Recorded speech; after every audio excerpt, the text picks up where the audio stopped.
بسم اللہ الرحمن الرحیم۔ ایسی عورت کی کوئی نماز قبول نہیں ہوتی۔ ایک مرتبہ ام حمید رضی اللہ تعالی عنہا رسول اللہ صلی اللہ علیہ وآلہ وسلم کے پاس آئی، کہتی ہے یا رسول اللہ صلی اللہ علیہ وآلہ وسلم، میرا جی چاہتا ہے میں آپ کے ساتھ نماز پڑھوں۔ سوچیں کہ اس سے بڑی کوئی تمنا یا اس سے بڑی کوئی خواہش ہو سکتی ہے؟ رسول اللہ صلی اللہ علیہ وآلہ وسلم کی امامت میں نماز پڑھنے کا موقع مل جائے، اس سے بڑا کوئی خوش نصیب ہو سکتا ہے؟ اچھا، ذرا آگے کی بات بھی ذرا غور سے سنیے گا۔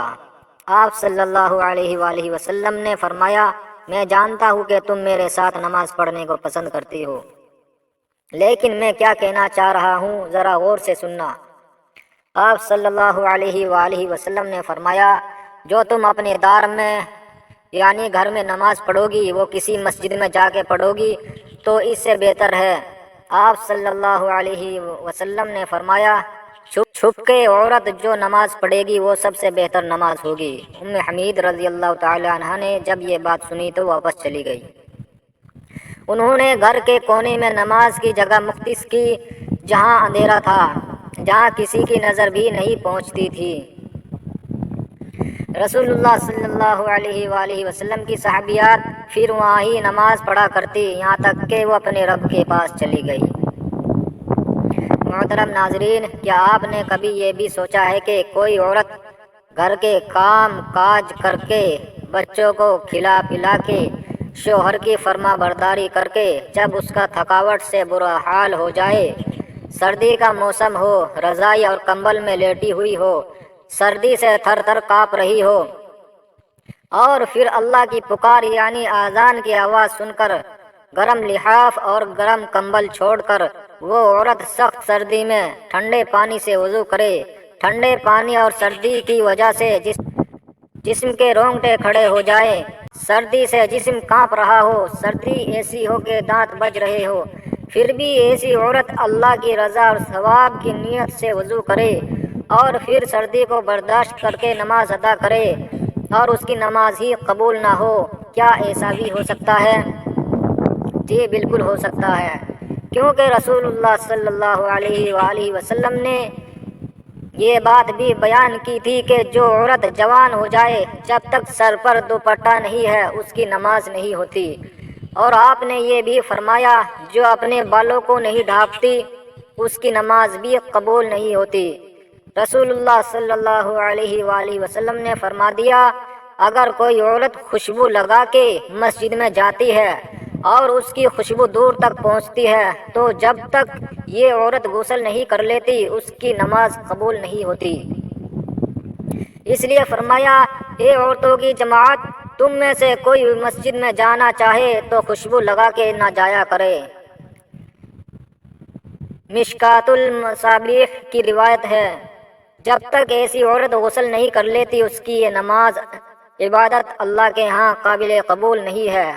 خاوند کی نافرمانی کرنے والی عورت، حدیث کے الفاظ ہیں، تین ایسے لوگ ہیں کہ ان کی نماز قبول ہونا تو دور کی بات کانوں سے اوپر بھی نہیں جاتی۔ کون سے لوگ ہیں؟ غلام جو مالک کی اجازت کے بغیر دوڑ گیا ہے، وہ جا کے تہجد بھی پڑھے گا تو کانوں سے اوپر نہیں جاتی۔ ایسی عورت جو اپنے خاوند کو ناراض کر کے رات گزارتی ہے اس کی نماز بھی کانوں کے اوپر نہیں جاتی۔ رسول اللہ صلی اللہ علیہ وآلہ وسلم نے فرمایا کہ کیا میں تمہیں ان عورتوں کے بارے میں نہ بتاؤں؟ قبر سے سیدھا جنت میں چلی جائے گی۔ صحابہ کرام رضی اللہ تعالی عنہ نے عرض کیا، یا رسول اللہ صلی اللہ علیہ وسلم، بتائیں کہ وہ خوش قسمت اور خوش نصیب عورتیں کون کون سی ہیں؟ فرمایا، زیادہ بچے جننے والی عورت، زیادہ بچے پیدا کرنے والی عورت مرنے کے بعد قبر سے سیدھا جنت میں جائے گی۔ فرمایا، جب شوہر ناراض ہو جائے تو شوہر کو راضی کرنے والی عورت، شوہر کو جلد منانے والی عورت، جب شوہر ناراض ہو جائے تو شوہر کے ہاتھوں میں ہاتھ رکھ کر جو بیوی کہتی ہو، اے میرے سرتاج، جب تک آپ راضی نہیں ہوں گے میں کھانا نہیں کھاؤں گی، جب تک آپ راضی نہیں ہوں گے کہ میں پانی نہیں پیوں گی، جب تک آپ راضی نہیں ہوں گے میں بناؤ سنگار نہیں کروں گی۔ جب تک آپ راضی نہیں ہوں گے میں زیب و زینت نہیں کروں گی، جب تک آپ راضی نہیں ہوں گے میں اس وقت تک اپنی آنکھوں میں کاجل یا سرما ہرگز نہیں لگاؤں گی۔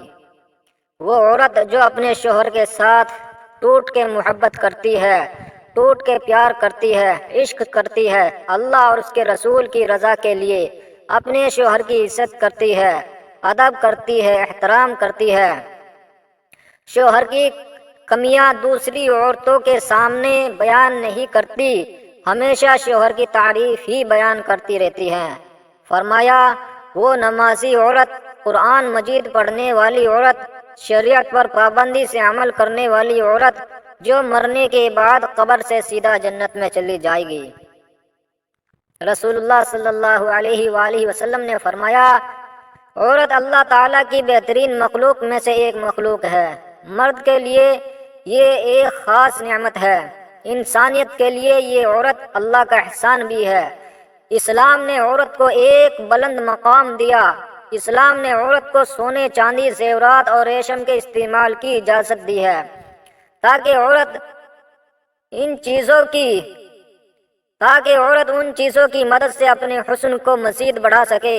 رسول اللہ صلی اللہ علیہ وسلم نے صحابہ کرام کو تحقیق کرتے ہوئے یہاں تک کہ فرمایا میرے صحابہ جب تم کافی عرصے بعد سفر سے واپس لوٹو تو اچانک گھر میں نہ چلے جایا کرو، بلکہ اپنی عورتوں کو اتنا موقع ضرور دو کہ وہ بن سور کر کے خوبصورت ہو کر بڑے پیار اور محبت سے تمہارا استقبال کر سکے۔ مگر ان سارے کاموں کے لیے اسلام نے ایک شرط بھی رکھی ہے کہ عورت بناؤ سنگار کر کے مارکیٹوں کی زینت نہ بنے، عورت بن سور کر بازاروں کی رونق نہ بنے۔ عورت اپنے آپ کو مزید خوبصورت بناؤ سنگار کرے مگر صرف اپنے شوہر کے لیے، اپنے شوہر کو دکھانے کے لیے بناؤ سنگار کر کے غیر محرم مردوں کے سامنے پیش نہ ہو، کیونکہ ایسا کرنے سے اللہ ناراض ہوگا، مدینے والا ناراض ہوگا۔ ایسا انسان جو لوگوں کو نماز تو پڑھاتا ہے لیکن لوگ اس کی امامت پر خوش نہیں ہے، پسند نہیں کرتے، شرط یہ ہے کہ کوئی شرعی سبب ہو، ویسے مزاج کی بات نہ ہو۔ ایسا انسان اگر کسی سبب کی وجہ سے لوگ اسے پسند نہیں کرتے تو ایسے انسان کی نماز بھی کانوں سے اوپر نہیں جاتی۔ اور صحیح الترغیب کی روایت بھی سننے والی ہے، فرمایا ایسے انسان کی نماز بھی کانوں سے اوپر نہیں جاتی جس کو کہا نہیں گیا کہ تم جنازہ پڑھاؤ، وہ جنازہ پڑھاتا ہے، کہتا ہے میں ہی پڑھاؤں گا، ضد کیا ہے یہ مسلمان کہاں کہ آپ پڑھا دے، کوئی پڑھا دے، دعا اخلاص یہ کر دی کہ اس کی بخشش فرما دے، اللہ اس کے درجات بلند فرما دے۔ یہ کوئی کیلنڈر لینے والی بات تو ہے نہیں، اس پہ کوئی جھگڑا کیا جائے میں پڑھاؤں گا، فلاں پڑھائے گا۔ کسی عام مسلمان جو کلمہ گو ہے، عقیدے والا ہے، اس کے پیچھے ہم سب کی نماز ہو جاتی ہے، کوئی حرج نہیں ہے۔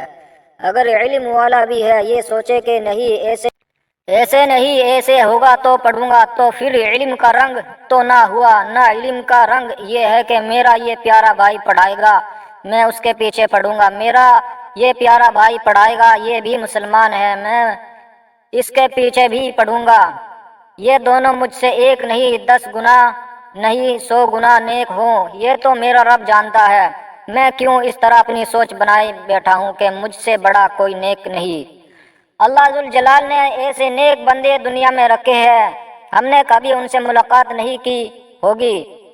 اللہ کے بڑے بڑے نیک بندے ہیں۔ امام باغی کہا کرتے تھے تقویٰ کی تعریفیں تو لوگ بہت کرتے ہیں، تقویٰ یہ بھی ہے کہ اس وقت تک انسان صحیح متقی نہیں بنتا جب تک دوسروں کو اپنے سے اچھا نہیں سمجھتا، ایسا تقویٰ بھی ہمیں نصیب فرمائے۔